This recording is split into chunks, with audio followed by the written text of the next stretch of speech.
नमस्कार विद्यार्थी मित्रों, सरस्वती शिशुकुंज में आप सर्वेનું हार्दिक स्वागत है। ધોરણ 9 વિષય સંસ્કૃતમાં આજે આપણે પદ્ય નંબર 5 સુભાષિત વૈભવમ એની આપણે આજે શરૂઆત કરીશું। વિદ્યાર્થી મિત્રો, સુભાષિત વૈભવમ સુભાષિત એટલે કે શુભ આસિત જે સારી રીતે કહેવાયેલું છે તેવું, વૈભવ એટલે કે પોતાનો ખજાનો પ્રસ્તાવના રૂપે અહીંયા જે આપેલું છે કે સંસ્કૃત સાહિત્યમાં જ્યારે મોટું કોઈ કાવ્ય હોય અને એક મહાકાવ્ય તરીકે ઓળખવામાં આવે છે, નાના કાવ્યને મુક્તક તરીકે ઓળખવામાં આવે છે। જેમ એક નાનકડું મોતું બહુ જ મૂલ્યવાન હોય છે, એમ નાનકડા મુક્તકો પણ બહુમૂલ્ય હોય છે। આવા મુક્તકો સુભાષિત હોય છે। સંસ્કૃત સાહિત્યનો આ સુપરિચિત અને સુલલિત કાવ્ય પ્રકાર પોતાના 4 ચરણોમાં જીવનના બહુમૂલ્ય પાયથેને કલાત્મક રીતે પીરસી દેવાની એક આગવી વિશેષતા ધરાવે છે। આ સુભાષિતોમાં આદર્શ જીવન અને ડહાપણનો એક બોધ પ્રાપ્ત થાય છે। સાથે કેટલાક બહુમૂલ્ય મુક્તકોનો સુભાષિતોનો સંગ્રહ કરીને અહીંયા એક પદ્ય તૈયાર કરવામાં આવેલું છે, એક કાવ્ય તૈયાર કરવામાં આવ્યું છે। આની અંદર નક્કી કરેલા સુભાષિતોમાં કોઈ એક વિભક્તિના પ્રયોગોને જોડી શકાય છે। આવા વિભક્તિ પ્રયોગો એક બાજુ સંસ્કૃત ભાષાને શીખવા માટે અતિ ઉપયોગી બની રહે છે, તો બીજી બાજુ સુભાષિતોમાં ઉપદેશાયેલા પાઠકના ગુણ ચલાયમાન જગતમાં કીર્તિની ચિરંજીવિતા, સર્વ પાપોનું મૂળ લોભ, સજ્જન અને સાચા મિત્રની પરખ તેમજ સજ્જન અને દુર્જનની લાક્ષણિકતાઓ જેવી બાબતોને આકારિત કરી આપીને આ સુભાષિતો આપણા એક વ્યક્તિત્વને ઉજ્જવળ તથા ચારિત્રવાન બનાવવા માટે એક પૂરતી પ્રેરણા આપે છે। આમ આપણે જોઈએ છીએ કે સંસ્કૃત ભાષા અને એમાં આ સંસ્કૃત સાહિત્ય એ આપણને મહત્તમ રૂપે જીવનનો શ્રેષ્ઠ ઉપદેશ અર્થાત બોધ આપી જનાર હોય છે। વિદ્યાર્થી મિત્રો, એવા જ કેટલાક સુભાષિતો અહીંયા રજૂ કરવામાં આવ્યા છે જે આપણા જીવનને સર્વશ્રેષ્ઠ એક ઉચ્ચતમ અને એક આદર્શ જીવન પૂરું પાડનારા આ સુભાષિતો અહીંયા રજૂ કરવામાં આવેલા છે। પ્રથમ અહીંયા સુભાષિત છે,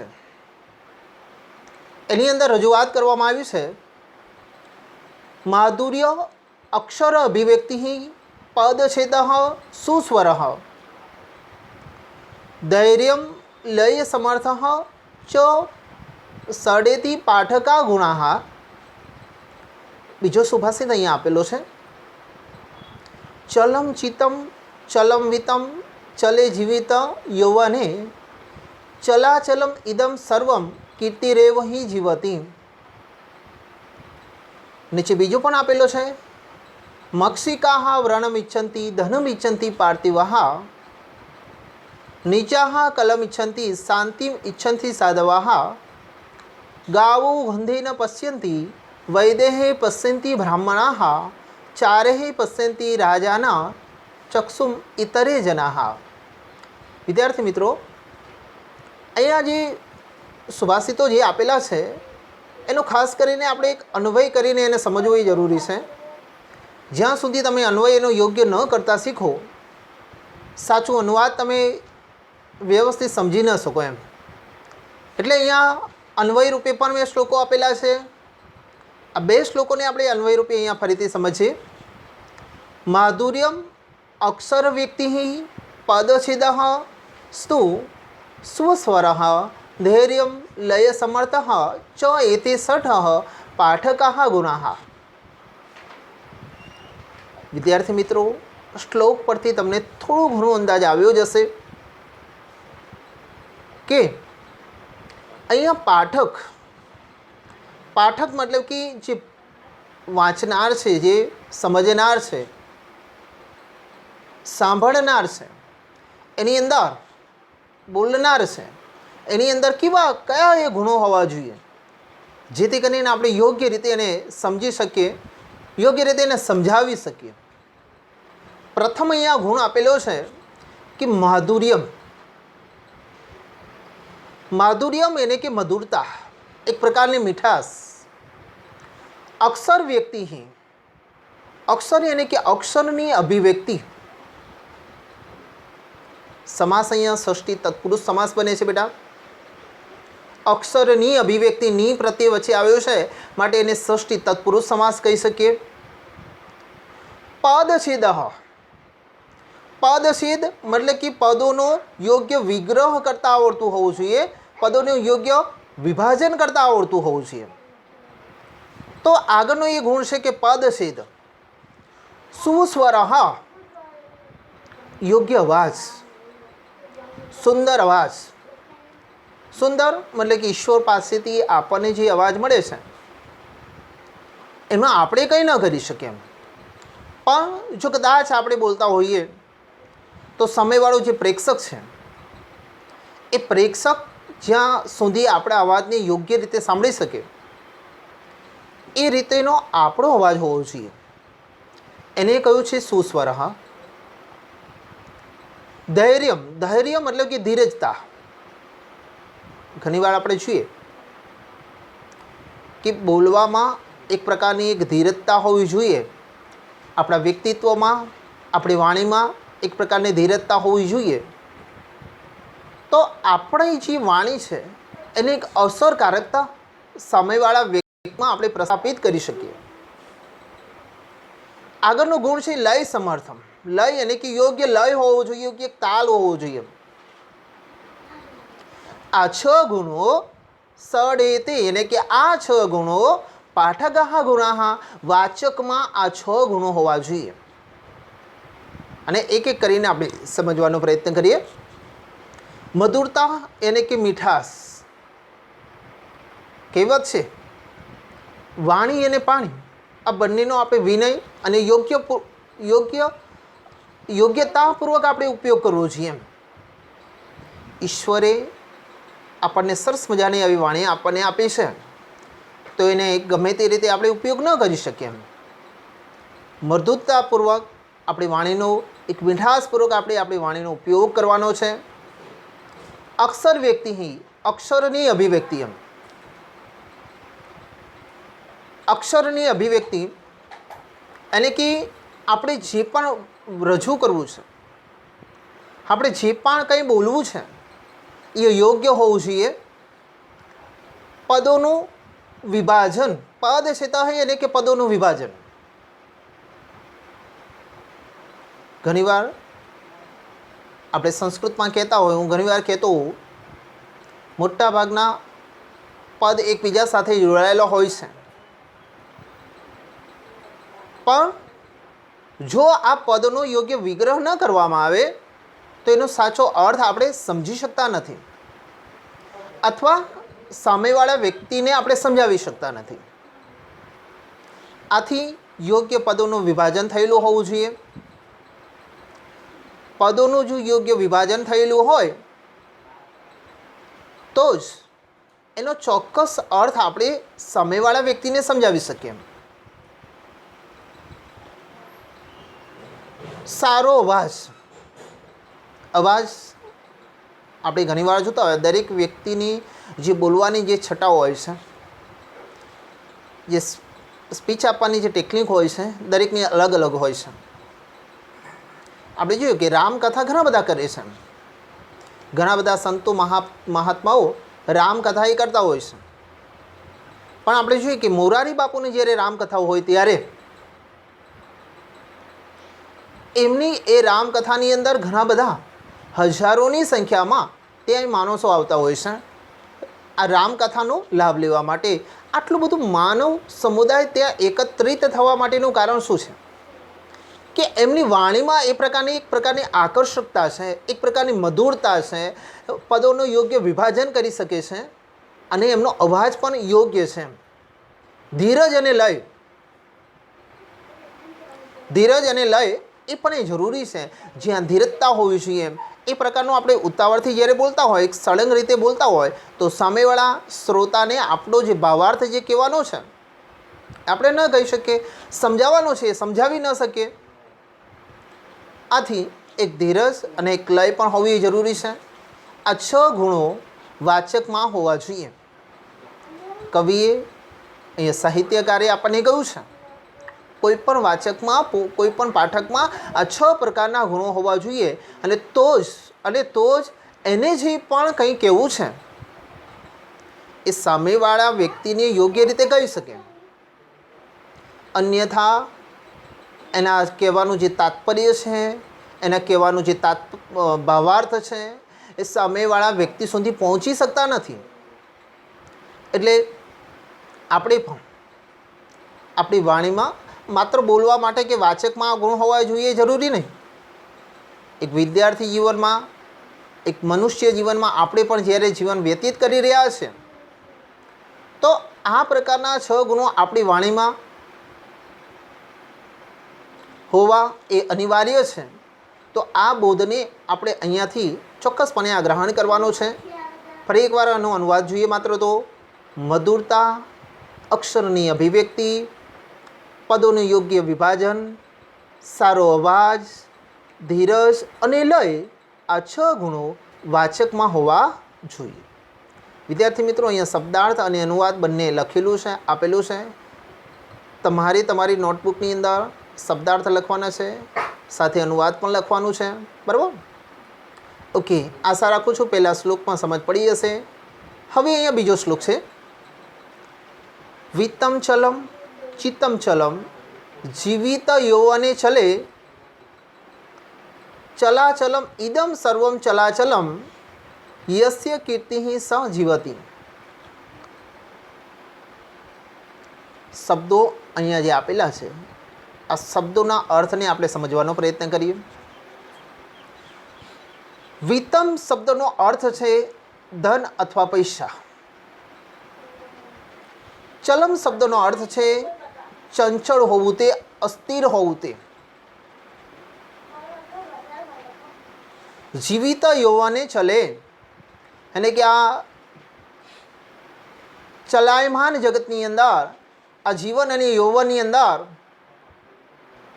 ચલે એને કે ચંચળ છે. ચલાચલમ ઇદમ એટલે કે આ ચંચળ આ જગતની અંદર અસ્થિર અને સ્થિર, ચંચળ અને અચંચળ.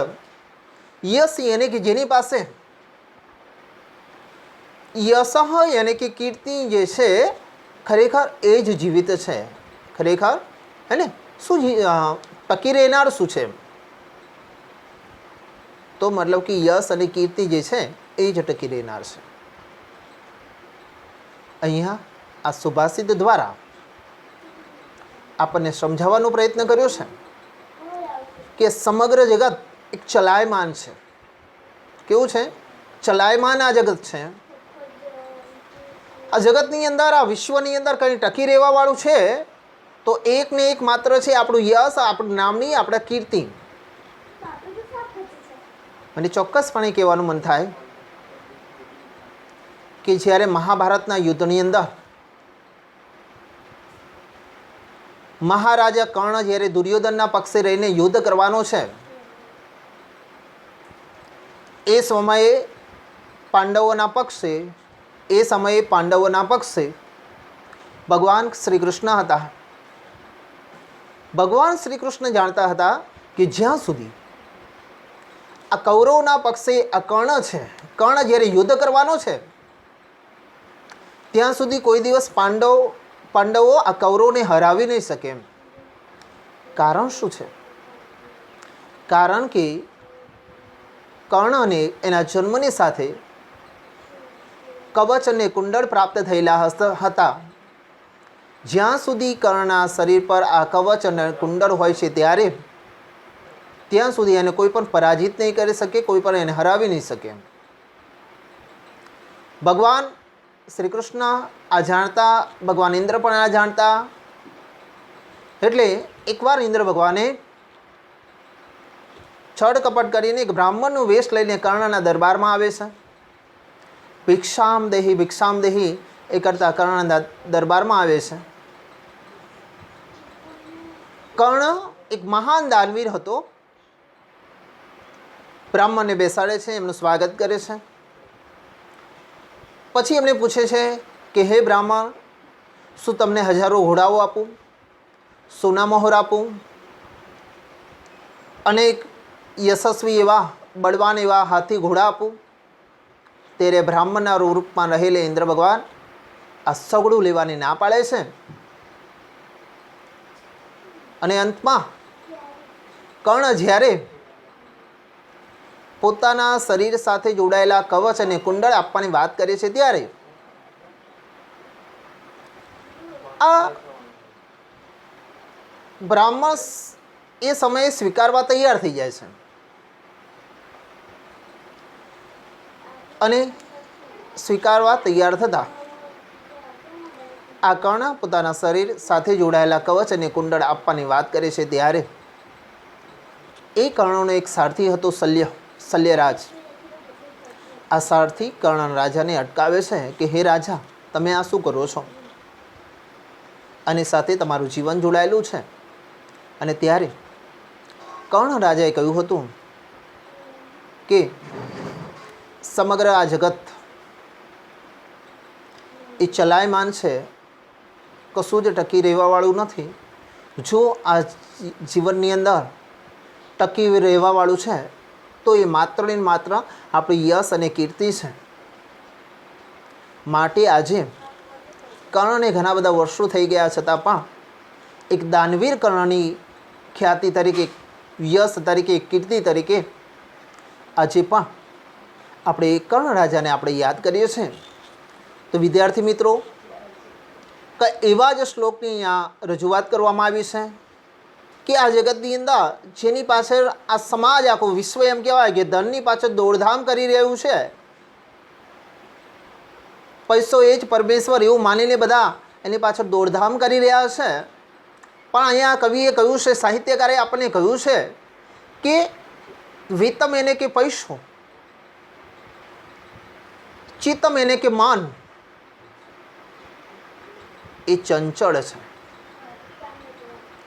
પૈસાને ક્યારે આપણે સ્થિર રાખી શકતા નથી. એ તો આજે આવે છે, કાલે જાય છે. ધન સંપત્તિ આજે આવે, કાલે જાય છે. આપણું માન પણ એવું છે, અસ્થિર છે, ચંચળ છે. ઘણીવાર હું તમને કહેતો કે તમે બધા ક્લાસમાં બેઠા છો, પણ તમે ક્લાસમાં બેઠા છો છતાં પણ તમારું મન તો ક્યાંનું ક્યાંય ઘરે ફરતું હોય, ઘરે હોય ને સ્કૂલમાં ફરતું હોય. મનને આપણે કંટ્રોલમાં, આપણે વશમાં નથી કરી શકતા. એ અસ્થિર, ચંચળ છે, ક્યાંનું ક્યાંય પરિભ્રમણ કરી આવતું હોય છે. જીવિત યૌવને, આ જીવન અને આ યૌવન પણ એવું છે. જીવન એ પણ ચંચળ છે. આપણા ગ્રંથોમાં, આપણા ધાર્મિક ગ્રંથોમાં કહ્યું છે કે આ મનુષ્ય આ અવતાર 64 લાખ યોનિઓમાંથી જ્યારે પસાર થાય ને ત્યારે આપણને મળે છે. એટલા માટે કહ્યું છે કે આ જીવન એ ચંચળ છે, આ યુવાની પણ એ ચંચળ છે. ઈદમ સર્વમ ચલાયમાન ચલાચલમ, એને કે આ ચલાયમાન જગતમાં યસ્ય કીર્તિ સહ જીવતી, માત્ર ને માત્ર યશ અને કીર્તિ એ જ માત્ર ને માત્ર ટકી રહેનાર છે, સ્થિર અને ચંચળ, અચંચળ છે. આપણે જોઈએ છીએ કે ઘણીવાર આપણું મન, આપણે અહીંયા કદાચ બેઠા હોઈએ, આપણું મન તો ક્યાંનો ક્યાંય પ્રવાસ કરીને આવે. તમે કદાચ આ વિડીયો જ સાંભળતા હોય પણ બાજુમાં તમારા બીજી રૂમની અંદર કંઈ વાર્તાલાપ, વાતચીત થતી હોય, કંઈક સુગંધ આવે છે તો તમારું મન ચોક્કસપણે એ દિશામાં પરોવાય છે. તમારું મન ત્યાં પહોંચી જાય છે કે મમ્મીએ રસોડામાં શું બનાવ્યું છે, કંઈક નવું બનાવ્યું છે કે શું. એમ મન, એ આપણું મન એ ચંચળ છે, અતિ ચંચળ છે બેટા. એટલા માટે કહ્યું છે કે માત્ર ને માત્ર જો કોઈ જીવિત રહેનાર છે, ટકી રહેનાર છે, તો એ આપણી યશ અને કીર્તિ છે. માણસ જ્યારે મૃત્યુ પામે છે તો એના માટે બે વાતો થાય છે કે નહીં, માણસ ખરેખર બહુ જ સરસ હતો એમ, અથવા સારો ના હોય તો માણસ બહુ જ સારો હતો, સારો નહોતો એમ, બહુ ખરાબ માણસ હતો એવું કહેવામાં આવે છે. એ સમયે એવું નથી કે આની પાસે આટલું બધું અઢળક સંપત્તિ હતી, આમ હતું તેમ હતું. એ તો બધી ખાલી એક ભ્રામક વાતો છે. પણ એક જ વાક્ય દરેકના મોંમાંથી નીકળે કે માણસ ખરેખર ખૂબ સારો હતો કે સારો નહોતો એમ. આપણી યશ, આપણી જે નામના છે, જે કીર્તિ છે, એ જ હંમેશા ટકી રહે છે. જો વિદ્યાર્થી મિત્રો તમે પણ જ્યારે અભ્યાસમાં ખૂબ સારા છો તો સ્કૂલમાંથી કદાચ વર્ષો પછી તમે પણ ઘણા ટીચરો યાદ કરે કે ને આ વિદ્યાર્થીઓ તો ખૂબ સરસ હતો એમ, ખૂબ હોશિયાર હતો, બહુ ટેલેન્ટવાળો હતો એમ. એ તમારી યશ છે, તમારી નામના છે, તમારી એ કીર્તિ છે. માત્ર અભ્યાસમાં જ નહીં, આપણે સમગ્ર જીવનમાં આ બાબતને કેળવવાની છે કે આપણે કોઈ પણ પ્રકારે સારી રીતે આપણી કીર્તિને જાળવી રાખવાની છે, આપણી નામનાને વધારવાની છે, તો જ આપણું જીવન સફળ બની શકે. માત્ર ધન એકત્રિત કરવા માત્રથી આપણે મહાન ક્યારેય નથી બની શકતા. સત્યવાદી રાજા હરિશ્ચંદ્રને આજે પણ લોકો યાદ કરે છે કે એમનામાં એક સત્યનો ગુણ હતો. એ સત્યના ગુણ દ્વારા એમણે કીર્તિ એક નામના પ્રાપ્ત કરી છે. તો એવી બધી બાબતો અહીંયા આ શ્લોકની અંદર રજૂ કરવામાં આવી છે. ફરી એકવાર એનો અનુવાદ જોઈએ તો ધન ચંચળ છે, મન ચંચળ છે, જીવન અને યુવાની ચંચળ છે. આ બધું આવન જાવન કરનારું છે. જેની પાસે કીર્તિ છે તે જ જીવે છે, તે જ ટકી રહે છે. ઓકે, આશા રાખું છું આ બીજા શ્લોકમાં પણ તમને સમજ પડી જશે. આગળ ત્રીજો શ્લોક આપેલો છે. મક્ષિકાઃ વ્રણમ ઇચ્છન્તિ, મક્ષિકાઃ વ્રણમ ઇચ્છન્તિ, પાર્થિવાઃ ધનમ ઇચ્છન્તિ, નીચાઃ કલમ ઇચ્છન્તિ, સાધવઃ શાંતિમ ઇચ્છન્તિ.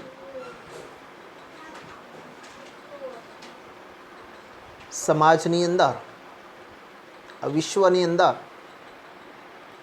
મુખ્યતઃ બે પ્રકારના માણસો છે બેટા. કેટલા પ્રકારના માણસો છે? મુખ્યતઃ બે પ્રકારના માણસો છે, સજ્જન અને દુર્જન. હવે સજ્જન માણસ કોને કહેવાય અને દુર્જન માણસ કોને કહેવાય? એને એક ચોક્કસ એક પરિભાષા આપણે બાંધવી હોય તો એવું કહી શકાય કે જેનામાં સારા ગુણો છે, જેનામાં સારા વિચારો છે, સારી આવડતો છે, ધર્મમાં જે માનનારો છે, અને સજ્જન વ્યક્તિ આપણે કહી શકાય જેનામાં ઈર્ષા છે, વ્યસનોમાં ફસાયેલો છે, કોઈનું પણ સારું વિચારનારો ન હોય ને, આવા વ્યક્તિને આપણે દુર્જન વ્યક્તિ તરીકે, દુર્જન માણસ તરીકે આપણે ઓળખી શકીએ. આ બાબતને આપણને સારી રીતે સમજાવવા માટે અહીંયા બે ઉદાહરણો આપણને સમજાવ્યા છે. પ્રથમ અહીંયા કહ્યું આવ્યું છે મક્ષિકાઃ વ્રણમ ઇચ્છન્તિ. મક્ષિકા યાની કે મધમાખી અથવા તો માખી. વ્રણમ એટલે કે ઘા. વ્રણમ શબ્દનો અર્થ બને છે બેટા ઘા. આપણને વાગે છે ને ક્યાંક જોખમ થાય છે એની અહીંયા વાત કરી છે. સામાન્ય રીતે તમને ખબર હશે, તમને ક્યાંય પણ કંઈક વાગ્યું હોય, લોહી નીકળ્યું હોય તો એના ઉપર માખીઓ બેસે છે. તો આ માખીઓ શા માટે બેસે છે? આપણું એ લોહી ચૂસવા માટે. માખીઓની અપેક્ષા શું છે કે માણસોની વધારે ઘા પડે તો એને વધારે લોહી પીવા માટે મળે એમ. એટલે અહીંયા કહ્યું છે મક્ષિકાઃ વ્રણમ ઇચ્છન્તિ, માખીઓ ઘા ઈચ્છે છે. પાર્થિવાઃ, પાર્થિવ મતલબ કે રાજા. રાજા ધનમ ઇચ્છન્તિ, રાજા શું ઈચ્છે છે? રાજા ધન ઈચ્છે છે. સારો રાજા હોય તો એ પ્રજાના કલ્યાણ માટે ધન ઈચ્છતો હોય. કદાચ જો કોઈ સારો રાજા ના હોય તો એ પોતાના કોઠાર પોતાના ભંડાર ભરવા માટે જ ધન ઈચ્છતો હોય છે. એટલા માટે કહ્યું છે કે રાજાઓ ધન ઈચ્છે છે. નીચાહા કલમ ઈચ્છંતી. નીચાહા મતલબ કે નીચાહા એટલે નિમ્ન પ્રકારના માણસો, તુચ્છ પ્રકારના માણસો, એ દુર્જન માણસો. કલહમ, કલહમ મતલબ કે ઝઘડું, કંકાસ, એ હંમેશા ઈચ્છે છે. નિમ્ન પ્રકારના માણસો હંમેશા બીજાઓ સાથે જે ઝઘડાઓ થાય એની જ વધારે અપેક્ષા રાખતા હોય. એમને હર હંમેશા એ ઝઘડા કરવામાં જ એમને મનોરંજન પ્રાપ્ત થતું હોય છે. નિમ્ન પ્રકારના માણસો કેવો હોય? મોટે ભાગે વ્યસની હોય. કંઈ પણ કામ ધંધા કરવાવાળા કદાચ ના હોય, બિલકુલ ફ્રી રહેલા હોય, બેઠેલા હોય. અને આવા માણસો એમ કહેવાય કે હંમેશા ઝઘડો ઈચ્છે છે. સમય કાઢવો તો કાઢવો કેમ ન? કામ ધંધો કંઈ જ ન હોય તો આવા માણસો હંમેશા બીજા સાથે ઝઘડો કરવાનો ઈચ્છતા હોય અથવા બીજાના ઝઘડા જોવાનો એ લોકો પસંદ કરતા હોય છે. નાની સરખી બાબતમાં પણ ઘણા બધા માણસો સાથે તેઓ ઝઘડી પડતા હોય છે. કંઈ જ ખાસ બાબત ન હોય છતાં પણ એ નાનકડી વાતને બહુ જ મોટું સ્વરૂપ આપી દેનારા હોય છે. એટલા માટે અહીંયા કહ્યું છે નિમ્ન પ્રકારના માણસો, દુર્જન પ્રકારના એ માણસો હંમેશા ઝઘડો ઈચ્છતા હોય છે. જ્યારે સાધવ શાંતિમ ઈચ્છંતી. સાધવ એટલે કે સજ્જન માણસ, સત્ય પુરુષ, સજ્જનશીલ માણસો હંમેશા શાંતિમાં ઈચ્છંતી, એટલે કે હંમેશા શાંતિ જ ઈચ્છે છે. કોઈ પણ કાર્ય કદાચ જો ખોટું થઈ ગયું હોય તો પણ આ પ્રકારના એ માણસો, સજ્જનશીલ આ માણસો એને બહુ સારી રીતે એનું સમાધાન લાવી અને એક સમાનતાથી, કુશળતાથી શાંતિ ફેલાવવા માટેનું એ કામ કરતા હોય છે. કોઈ પણ રીતે ઝઘડો ન થાય એવી ભાવના સતત એમના મનમાં હંમેશાને માટે રહેતી હોય છે. જ્યારે નિમ્ન પ્રકારના માણસો હંમેશા કેવી રીતે ઝઘડો ઉત્પન્ન કરવો એમાં જ રચેલા હોય. જ્યારે આ સજ્જન માણસો હંમેશા શાંતિ જ ઈચ્છતા હોય છે. એટલે વિદ્યાર્થી મિત્રો, આ સુભાષિતની અંદર બે પ્રકારના માણસોનો ઉલ્લેખ કરવામાં આવ્યો છે, સજ્જન અને દુર્જન. આના દ્વારા આપણને સમજાવ્યું છે કે આપણે કેવા માણસ બનવાનો છે. સજ્જન અર્થાત દુર્જન બનવાનું છે. શું બનવાનું છે એ આપણા ઉપર નક્કી કરવામાં આવે છે કે આપણે હંમેશા સજ્જન વ્યક્તિ બનવાનું છે, સજ્જન માણસોનો સંગ કરવાનો છે, સારા વિચારોને પ્રાપ્ત કરવાના છે, સારી આવડતો કેળવવાની છે. તો જ આપણે સમાજમાં એક સારું પ્રતિષ્ઠિત સ્થાન પ્રાપ્ત કરી શકીએ, સમાજમાં એક સારી એક નામના આપણે પ્રાપ્ત કરી શકીએ અને આપણે આપણા જીવનને શ્રેષ્ઠ અને ઉત્તમ બનાવી શકીએ. એ બાબત આ સુભાષિતની અંદર આપણને ખાસ કરીને સમજાવવામાં આવી છે. તો આ ત્રીજા શ્લોકનો ફરી એકવાર અનુવાદ જોઈએ તો, માખીઓ જખમ ઈચ્છે છે, રાજાઓ પૈસા યાની કે ધન ઈચ્છે છે, હલકા પ્રકારના, નિમ્ન પ્રકારના માણસો હંમેશા ઝઘડો જ ઈચ્છે છે, જ્યારે સજ્જન વ્યક્તિઓ હંમેશા શાંતિ ઈચ્છે છે. વિદ્યાર્થી મિત્રો, આ પછી અહીંયા ચોથો શ્લોક જે નીચે આપેલો છે એ જોઈએ તો, ગાવઃ ગંધેન પશ્યંતી, ગાવઃ ગંધેન પશ્યંતી, બ્રાહ્મણાઃ વેદેઃ પશ્યંતી, રાજાનઃ ચારેઃ પશ્યંતી, ઇતરે જનાઃ ચક્ષુભ્યામ પશ્યંતી. અહીંયા ચારેક જણાનું ઉદાહરણ દ્વારા આપણને સમજાવ્યું છે કે કોણ માણસ શું ઈચ્છે છે. અહીંયા ગાયની વાત કરવામાં આવી છે, બ્રાહ્મણની પણ વાત કરવામાં આવી છે, રાજાની વાત કરવામાં આવી છે, સાથે સાથે અન્ય જે માણસો છે એની પણ વાત કરવામાં આવી છે. કોણ શું ઈચ્છે છે આ અહીંયા આ સુભાષિતમાં સમજાવવામાં આવ્યું છે. ગાવઃ ગંધેન પશ્યંતી, ગાય જુએ છે તો શાનાથી? તો ગંધ દ્વારા જુએ છે. ઈશ્વરે પરમાત્માએ કુદરતે દરેકને અલગ અલગ શક્તિ આપેલી છે.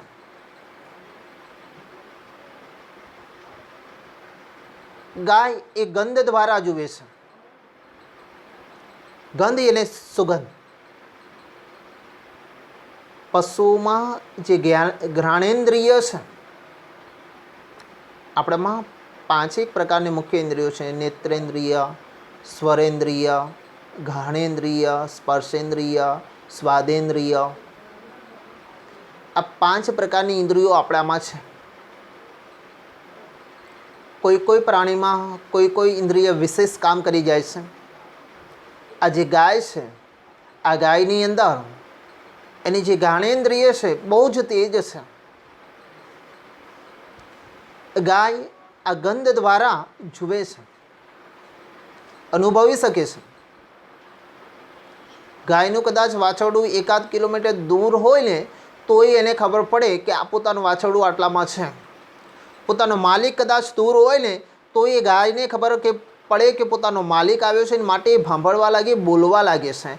એટલા માટે કહ્યું છે કે ગાય એ ગંધ દ્વારા જુએ છે. બ્રાહ્મણઃ વૈદેહે પશ્યન્તિ, બ્રાહ્મણો જ્યારે કોઈ પણ કામ કરે છે તો એ વેદોને ધ્યાનમાં લઈને કરે છે. એ વેદોથી એ કાર્યને જુએ છે. રાજાના ચારેહે પશ્યન્તિ, જે રાજાઓ છે, સમગ્ર રાજાઓ જે છે ને, આ રાજાઓ ચારેહે ને કે ગુપ્તચરો, રાજાના જે જાસૂસો છે એ એમના દ્વારા જુએ છે.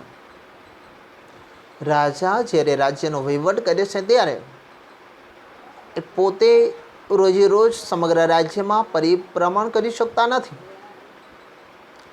આ માટે રાજાએ કેટલાક પોતાના ગુપ્તચરો રાખેલા હોય, પોતાના કેટલાક જાસૂસો રાખેલા હોય છે. અને આ ગુપ્તચરો અને જાસૂસો દ્વારા રાજા રાજ્યની માહિતી પ્રાપ્ત કરતો હોય છે. એમના દ્વારા એ નિર્ણય કરતો હોય છે, એમના દ્વારા એ જોતો હોય છે. જ્યારે ઇતરે જનાહ, અન્ય પ્રકારના જે સામાન્ય જે માણસો જે છે, આ માણસો ચક્ષુભ્યામ, એને કે પોતાની આ 2 આંખો દ્વારા જ, ચક્ષુભ્યામ એટલે કે 2 આંખો વડે એ નિહાળે છે, આ સૃષ્ટિને, આ જગતને જુએ છે. એ બાબત અહીંયા રજૂ કરવામાં આવેલી છે.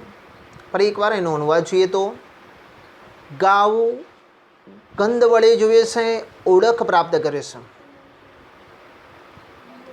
ગાયનો માલિક જે હોય ને એ ગાય પોતાના માલિકને સારી રીતે ઓળખી શકે છે. કદાચ એ પોતાના પહેરવેશ કદાચ બદલીને એની પાસે જાય ને તો એ ગાય પોતાના માલિકને ગંધ દ્વારા ચોક્કસપણે જાણી શકે, ઓળખી શકે જ છે.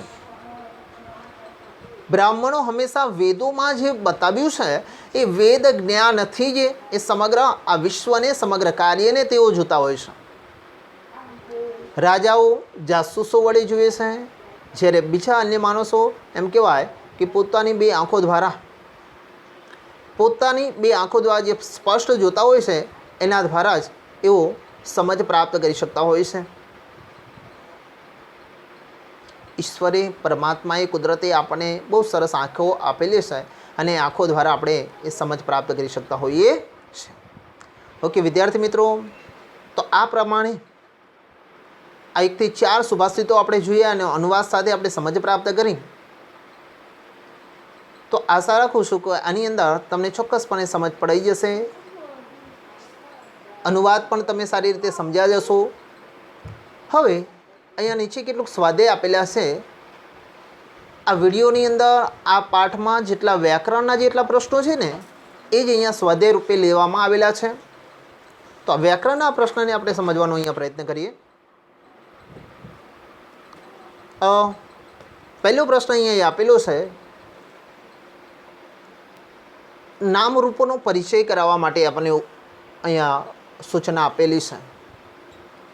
અહીંયા તમને જવાબ સાથે બધું જ આપેલું છે. જવાબ સાથે તમને અહીંયા આપેલું છે. ખાસ કરીને તમારે અહીંયા સમજવાનો પ્રયત્ન કરવાનો છે કે અહીંયા ગુણાહ આ જ શબ્દ આપેલો છે. ગુણાહ જે શબ્દ આપેલો છે, આમાં જે મૂળ જે શબ્દ છે, આ મૂળ શબ્દને આપણે ખાસ કરીને સમજવાનો તમારે પ્રયત્ન કરવાનો છે. મૂળ શબ્દ બને છે ગુણ. ગુણ અકારાંત પાછળ બોલાય છે. અકારાંત પુલ્લિંગ. ગુણ કેવો એમ અકારાંત પુલ્લિંગનો આ શબ્દ બનેલો છે. તો હવે તમે જે 10 વિભક્તિના કોષ્ટકો જે તૈયાર કરેલા છે એમાંથી અકારાંત પુલ્લિંગવાળું જે કોષ્ટક છે એ તમારે યાદ કરવું પડે. જનવાળું કોષ્ટક, તો એની અંદર જનવાળા કોષ્ટકમાં ગુણાહ એ ક્યાં આવે છે? તો એ આવે છે પ્રથમા અથવા સંબોધન બહુવચનમાં. જનઃ, જનો, જનાહ, એ રીતે અહીં ગુણાહ શબ્દ આપેલો છે. માટે એ આપણો પ્રથમા સંબોધન બહુવચન એ સાચો જવાબ અહીંયા આવી શકે. બીજો અહીંયા શબ્દ આપેલો છે મક્ષિકા. શબ્દનું ઉચ્ચારણ તમે કરો તો તમને ખ્યાલ આવી જાય. મક્ષિકા એટલે આકારાંત સ્ત્રીલિંગનો શબ્દ છે, જેની અંદર આપેલું છે મક્ષિકા આકારાંત સ્ત્રીલિંગ. લતાવાળું કોષ્ટક, જો તમને લતાવાળું કોષ્ટક જો તમને યાદ હોય તો તમે સાચો જવાબ તમે પ્રાપ્ત કરી શકો. પ્રથમા એક વચન, લતા, લતામ, લતાહ. બરાબર. ત્રીજો શબ્દ અહીંયા આપેલો છે દરિદ્રાય. દરિદ્રાય મૂળ શબ્દ છે દરિદ્ર. અકારાંત પુલ્લિંગ. ચતુર્થી એક વચન જનવાળું કોષ્ટકની અંદર તમે જુઓ જનાય, જનાભ્યામ, જનેભ્યઃ. તો ચતુર્થી એક વચનમાં ય પ્રત્યય પ્રયોજાયેલો છે. એટલા માટે અહીંયા આ દરિદ્રાય શબ્દ પણ ચતુર્થી એક વચનનો છે, અકારાંત પુલ્લિંગ છે. તો એનો સાચો એ જવાબ આવી શકે. ચોથો શબ્દ છે લોકાત. લોકાત એ શબ્દમાં મૂળ શબ્દ બનેલો છે બેટા લોક. લોક યાની કે આ જગત, આ વિશ્વ, અથવા લોક યાની કે માનસ કેવો એમ. અકારાંત પુલ્લિંગનો આ શબ્દ છે. જનવાળું કોષ્ટક ફરી યાદ કરીએ. જનાતો, જનાભ્યામ, જનેભ્યઃ. કઈ વિભક્તિ આવે છે? હવે તમને ખ્યાલ આવ્યો હશે. પંચમી એક વચન. ઓકે, સરસ. અંતિમ પાંચમો શબ્દ અહીંયા આપેલો છે ઉત્સવે. તો ઉત્સવ મૂળ શબ્દ શું બને છે? ઉત્સવ. મૂળ શબ્દ કયો બને છે? ઉત્સવ. અકારાંત પુલ્લિંગ. જને, જનયો, જનેસુ. અકારાંત પુલ્લિંગ. સપ્તમી બહુવચન. તો આ પ્રમાણે આ જે પ્રશ્ન છે એને આપણે સારી રીતે તમે સમજી શકો છો. વિદ્યાર્થી મિત્રો, બીજો શબ્દ છે અહીંયા પ્રશ્ન છે એ સંધિ વિચ્છેદ કૃતઃ. સાચો સંધિનો વિગ્રહ આપણે કરવાનો છે. ચલા ચલમ ઇદમ શબ્દ ભેગો છે. ચલાચલમ વત્તા ઇદમ. સંધિના નિયમો અગાઉ આપણે શીખી ગયા છે. એ નિયમ પ્રમાણે ચલાચલમ વત્તા ઇદમ આવો એ સંધિનો વિગ્રહ આપણે સાચો કરી શકીએ છીએ. સાથે બીજો શબ્દ છે વ્રણમ ઇચ્છંતી. વ્રણમ વત્તા ઇચ્છંતી. ત્રીજો શબ્દ છે પદછેદસ્તુ. પદછેદ વત્તા સ્તુ. આ વિસર્ગ સંધિનું ઉદાહરણ છે. પાપ પાપાનિવાર્યતિ. પાપાતો નિવાર્યતિ. આ એનો સાચો સંધિ વિચ્છેદ આપણે કરી શક્યા છીએ. ઓકે, તો વિદ્યાર્થી મિત્રો, આશા રાખું છું કે આજના પદ્યની અંદર સારી રીતે તમને સમજ પડી હશે. અનુવાદ પણ સારી રીતે તમે સમજ્યા હશો. બરાબર. માત્ર તમારે લખવાનું શું છે? પહેલાં શ્લોકનો અન્વય નહીં લખો તો ચાલે, શબ્દાર્થ લખશો, પછી એનો અનુવાદ લખશો 4 શ્લોકનું. એ પછી સ્વાધ્યાય રૂપે અહીંયા જે 2 વ્યાકરણના જે પ્રશ્નો આપ્યા છે, આ વ્યાકરણના પ્રશ્ન તમારે આ સમગ્ર વસ્તુ તમારું રેગ્યુલર જે સંસ્કૃતની નોટબુક છે, આ નોટબુકની અંદર લખવાનું રહેશે. ઓકે, અસ્તુ. જય હિન્દ, જય ભારત.